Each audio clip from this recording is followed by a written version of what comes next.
ایک چھوٹے سے دھوپ سے نہال گاؤں میں جو ایک بڑے جنگل کے پہلو میں واقع تھا، الیاس نام کا ایک غریب لکڑہارا رہتا تھا۔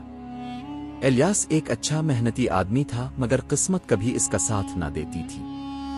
اس کا ایک چھوٹا سا خاندان تھا، ایک پیار کرنے والی بیوی اور 2 چھوٹے بچے۔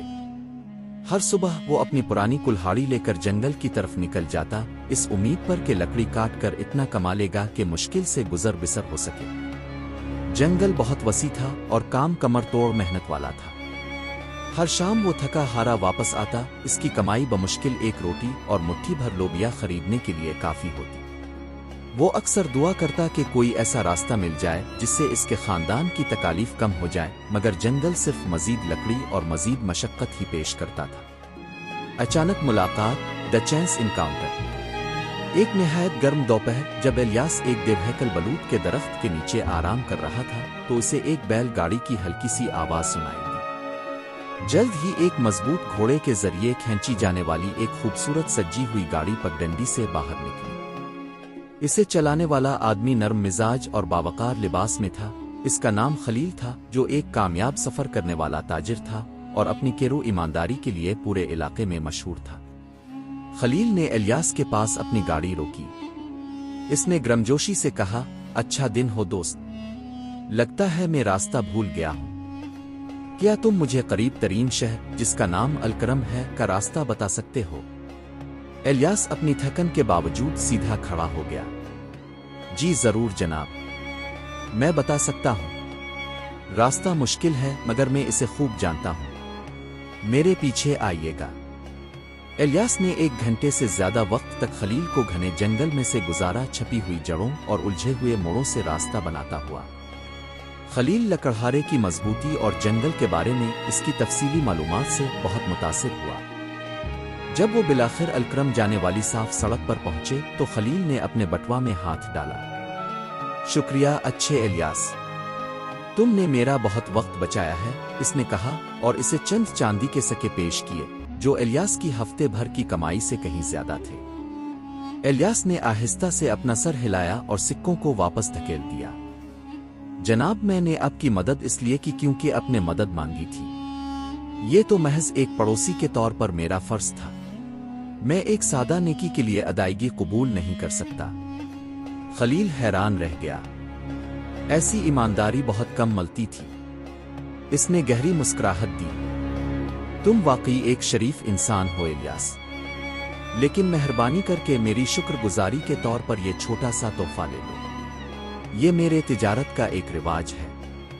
بادل نخواستہ الیاس نے اپنے خاندان کے لیے ایک چھوٹا سکہ قبول کیا اور تاجر کا شکریہ ادا کیا۔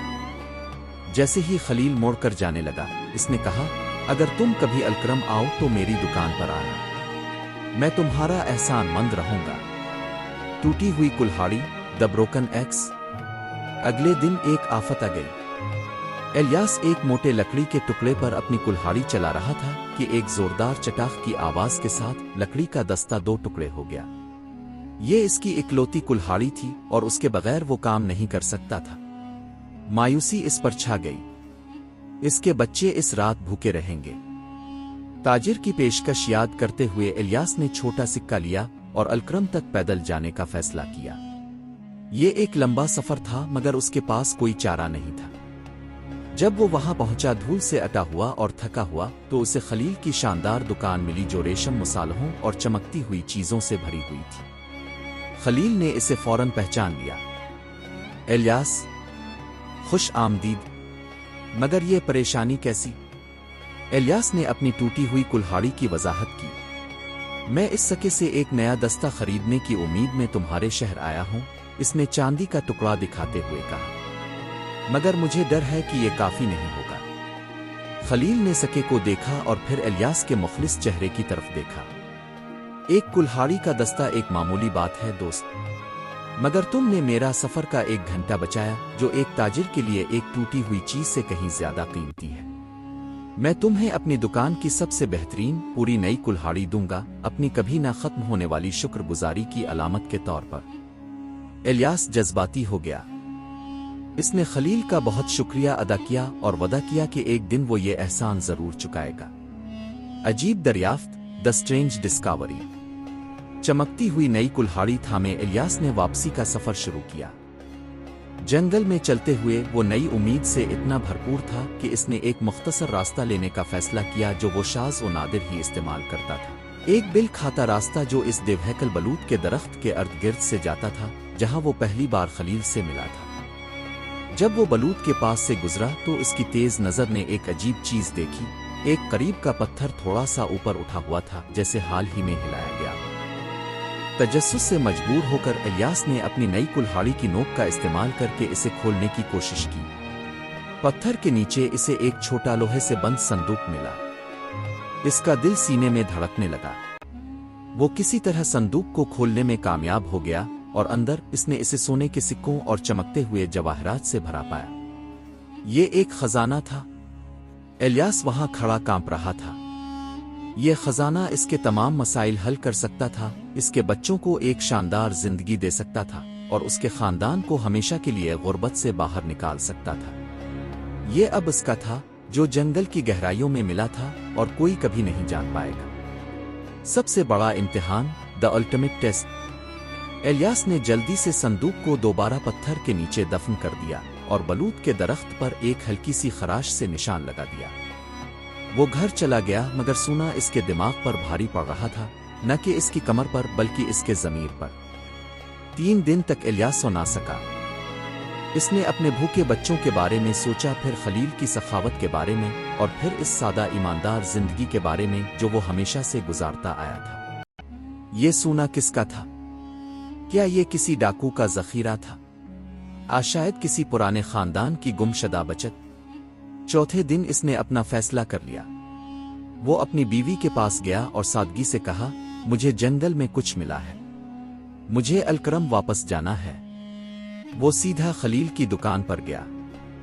खलील, इसने ताजिर को एक तरफ खींचते हुए कहा, क्या तुम्हें वो देवहैकल बलूत का दरख्त याद है जहां हम पहली बार मिले थे? खलील ने सर हिलाया। मुझे वहां करीब एक पत्थर के नीचे ये मिला है। इलियास ने सरगोशी की और उसने संदूक और खजाने की तफसील बताई। मुझे यकीन है कि ये मेरा नहीं है, ये किसी ऐसे शख्स का होना चाहिए जिसने इसे खो दिया हो, और चूंकि तुम एक ईमानदार और बड़ी शोहरत वाले आदमी हो, मैं तुमसे इल्तिजा करता हूं कि सही मालिक को तलाश करने में मेरी मदद करो। खलील इलियास को घूरता रहा, इसकी आंखें जज्बात से चौड़ी हो गईं। इसने जल्दी से अपनी दुकान बंद की और इलियास के साथ वापस जंगल गया।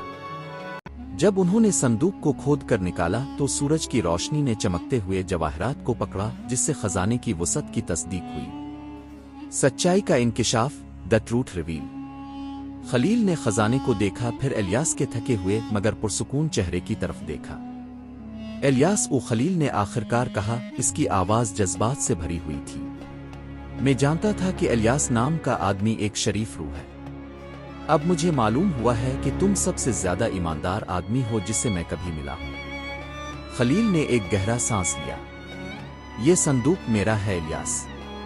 सालों पहले जब मैं एक कामयाब ताजिर नहीं बना था तो इसी जंगल में मेरी खानदानी विरासत लूट ली गई थी। मैंने हफ्तों तक तलाश किया मगर मुझे कभी ये जगह नहीं मिली। मैंने कई बार इस संदूक की तरफ देखा है, ये सोचते हुए कि इसका क्या बना होगा, मगर मुझे हमेशा इस बात में सुकून मिला कि ईमानदारी एक ऐसा खजाना है जिसे कभी चोरी नहीं किया जा सकता। खलील ने लकड़हारे के कंधे पर हाथ रखा। मैं इस दिन जंगल में सिर्फ इसलिए वापस नहीं आया था कि मैं रास्ता भूल गया था, बल्कि इसलिए कि मैं वो ऐन जगह देखना चाहता था जहां मैंने अपना खजाना खो दिया था।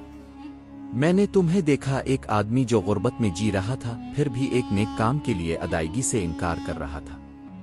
मैं तुम्हें आजमा रहा था इलियास, ये उम्मीद कर रहा था कि अगर किस्मत ने कभी मेरी खोई हुई दौलत अच्छे हाथों में रखी तो वो तुम्हारे हाथ होंगे। खलील मुस्कुराया। ये इम्तिहान खत्म हुआ। ये खजाना वाकई तुम्हारा है इलियास। तुमने इसे हजारों बार कमा लिया है। तुम्हारी ईमानदारी इस संदूक के तमाम सोने से कहीं ज्यादा कीमती है।